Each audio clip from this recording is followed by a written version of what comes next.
Hello, and welcome to Consider the Truth. My name is Scott, and my goal is to help anyone listening to apply greater truth to their lives.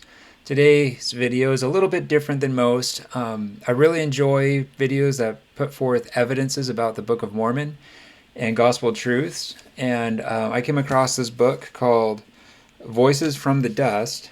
It's written by David Calderwood, and it's not really my forte to present like new information. I think there's some other channels that do an excellent job about this, so I kind of like them to do their thing and I'll do mine. But there's some things in this book that I haven't seen anywhere else, and so I don't think the author would mind me sharing just a few snippets from his book to help other people. It's available on Amazon for anyone that wants to go get it. And let me just switch over here, and I'll just read a few passages. And this came from the journal of Cieza de Leon, who was a conquistador from Spain, came to South America, and he was in Peru in the 1500s. And he says, before the Incas came to reign in these kingdoms, or were known there, these Indians tell a thing that far exceeds all else they say. They state that a long time went by in which they did not see the sun, and that they suffered great hardships from this lack, and that they made great prayers and vows to those they held to be their gods, imploring of them the light that had failed. When things stood like this, there emerged from the island of Titicaca, which lies in the great lake of the Kola region, the sun and its splendor, all at which all rejoiced. And after this had occurred, they say that out of the regions of the south there came and appeared among them a white man, large of stature, whose air and person aroused great respect and veneration. And this man, whom they saw in this guise, had great powers, making hills of the plains, and of the plains high mountains, and bringing forth springs in the living rock. And when they saw his power, they called him the maker of all things, their beginning, Father of the Son. For aside from these, they say he did other even greater things, for he called into being men and animals, and in a word, that great benefits came to them from his hand.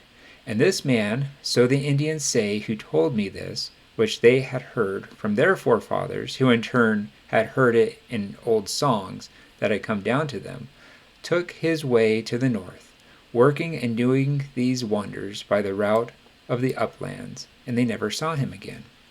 They say that in many places he instructed people how they should live, and spoke to them lovingly and meekly, exhorting them to be good, and not to do one another harm or injury, but rather to love one another, and use charity toward all. For the most part he is called Tiki Viracocha. Temples were built to him in many places, where statues in his likeness were erected, before which they performed sacrifices. And then there's another account given by Cabello Balboa. And this appears to be talking about the same time frame of that previous account from Cieza de Leon. It says, this is a story passed down by tradition from fathers to sons, that one day, all of a sudden, the earth shook, and the sun, outside of its normal trajectory, was darkened, and the rocks were broken up by smashing some against the others, and many graves of men dead since many years earlier were seen open. Many of the animals were greatly disturbed.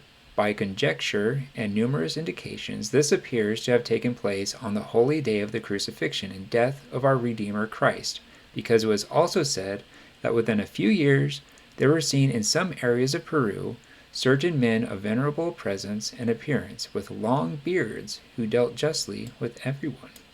They preached ideas of a new, more saintly way to live. The natives did not remember very much of the message of these preachers, but believed that the event as described in ancient songs took place.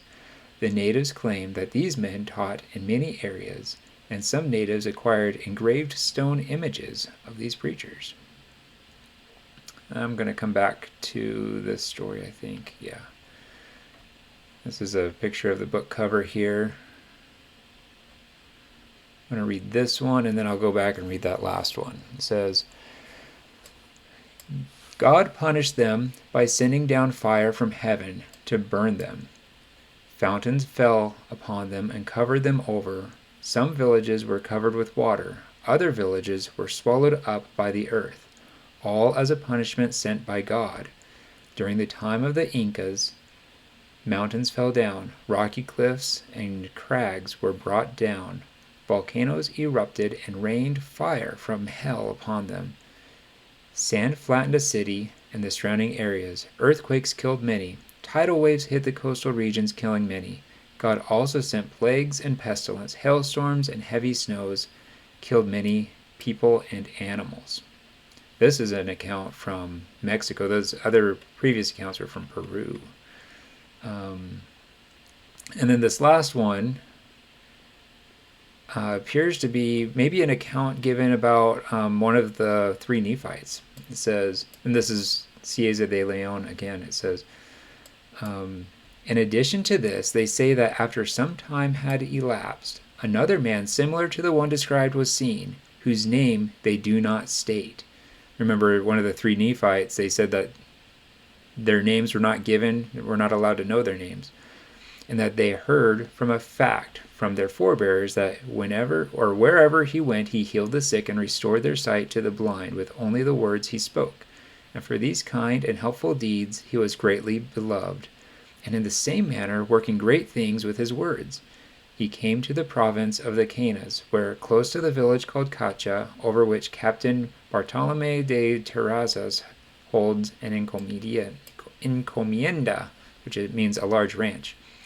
The natives rose up without consideration and advanced on him with the intention of stoning him.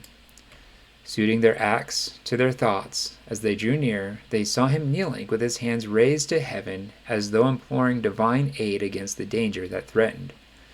These Indians go on to say that at that very moment a great fire appeared in the sky, so that they thought they should all be consumed. Filled with fear and trembling, they crowded toward him, whom they wanted to kill, and with loud cries they begged him to have mercy and save them, for they recognized that this had been sent from them for the sin they had committed in wanting to stone him. They saw that when he ordered the fire to cease, it went out, but the flames had so scorched and consumed the stones that they served as witnesses that this which has been sent down took place. And they further relate that leaving that place, he went until he came to the shore of the sea, where, spreading his cloak, he moved on it over the waves, and never again appeared, nor did they see him. And then it gives an account here in the footnotes about when you could actually see this ring of fire burnt into the stone. It was a 15-meter ring of fire, and it burnt down into the stone 3/4 of an inch, and you could see what it looks like today. Anyway, that's what I wanted to share. The book is great. It's like 500 pages long or something, just full of stuff like this.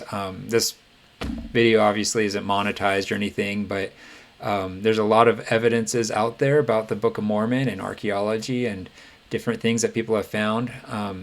But hopefully this, I don't know, maybe it doesn't really help anybody. I think it's just really interesting, and hopefully you guys enjoyed it too. I'll put a link in the description to a couple other videos. I have a playlist. I'll probably post this at the end of the video, a playlist of like just different evidences. You can go on there and check some of those out. So hopefully you liked this one.